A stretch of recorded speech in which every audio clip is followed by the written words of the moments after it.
Halo guys, welcome to my video.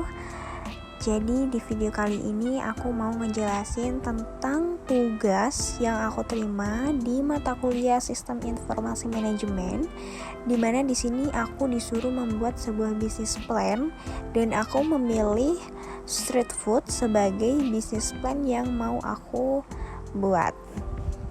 Nah, jadi perkenalkan, nama aku Rahma Dwi Lestari. Di sini aku dari prodi akuntansi. Dalam mata kuliah Sistem Informasi Manajemen akan menjelaskan tentang bisnis plan dari makanan atau bisnis street food. Jadi street food ini adalah makanan jalanan atau makanan pinggir jalan yang biasanya ada di trotoar, pasar tradisional, taman kota, atau area publik lainnya. Nah, makanan jalanan ini biasanya disajikan dalam bentuk yang mudah dimakan atau tanpa perlu menggunakan meja dan kursi, dan seringkali merupakan pilihan makanan yang cepat, murah, dan lezat bagi seseorang yang sedang berada di luar rumah. Nah, jadi di sini aku ada 4 poin materi yang bakal aku jelasin. Itu yang pertama ada apa sih nama yang cocok buat bisnis kita. Terus kenapa ya harus street food? Dan siapa sih target pasar dari street food ini?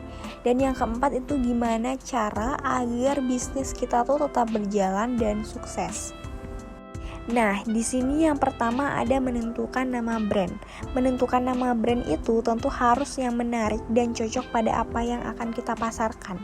Di sini aku milih Licious Street Food sebagai nama brand aku nih guys. Nah, artinya apa? Itu Licious tuh berasal dari delicious ya, yang artinya enak. Jadi di sini arti nama aku itu jajanan jalanan yang enak. Nah, dengan moto enjoy yourself gitu. Nah, yang kedua ada kenapa sih harus street food? Street food itu kan sekarang lagi viral banget ya. Nah, selain viral dan rame, di sini juga street food itu mudah dalam menemukan dan sekaligus mudah dalam mengkonsumsinya. Tidak perlu meja dan kursi, alat makan, dan lain-lain. Street food juga dapat menghasilkan keuntungan yang lumayan nih jika perhitungannya baik dan benar. Nah, selain itu juga bisnis ini memiliki waktu yang fleksibel sehingga dapat menyesuaikan jadwal ownernya nih. Seperti aku kan kuliah ya, jadi aku bisa buka street food ini di malam karena aku kuliahnya dari pagi sampai sore. Nah, yang ketiga ada siapa sih target pasarnya? Tentunya kita dalam menentukan suatu bisnis, kita harus mengetahui dulu nih siapa sih yang bakal beli produk kita atau target pasar kita tuh siapa sih sebenarnya.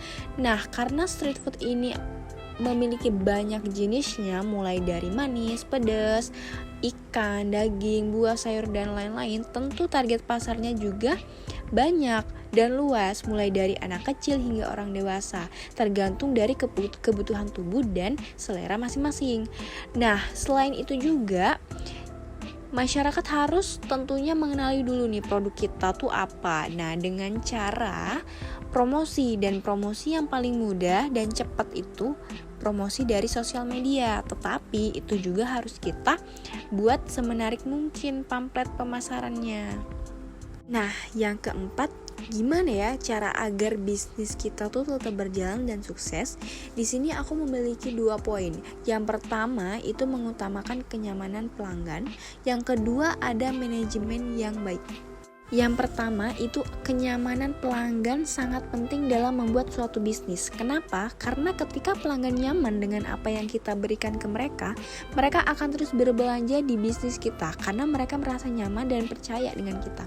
Di sini ada 2 poin penting yang harus kita pahami dan tentang kenyamanan pelanggan ini. Yang pertama ada pentingnya kebersihan.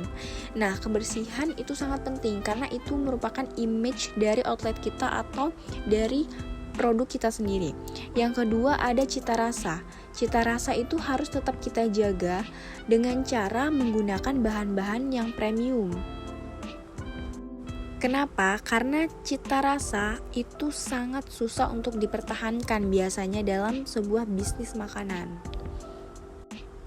Oke, yang kedua ada manajemen yang baik. Di sini manajemen yang baik yang dimaksud adalah proses prosedur bisnisnya dan juga pencatatan keuangannya. Jika prosedur keuangannya diolah dengan baik, maka pendapatan juga akan baik dan tercatat. Nah, selain memperhatikan pemasukan dan pengeluaran juga perlu banget dilakukan dalam menentukan suatu keputusan dalam berbisnis nih teman-teman. Jadi kita tuh perlu banget untuk memperhatikan pemasukan dan pengeluarannya agar bisnis itu tetap berjalan dan jangan sampai pemasukan itu lebih kecil daripada pengeluarannya, nanti kita akan rugi. Gitu. Oke, segitu dulu penjelasan dari aku. Semoga bermanfaat buat kalian yang mau memulai usaha. Thanks for watching.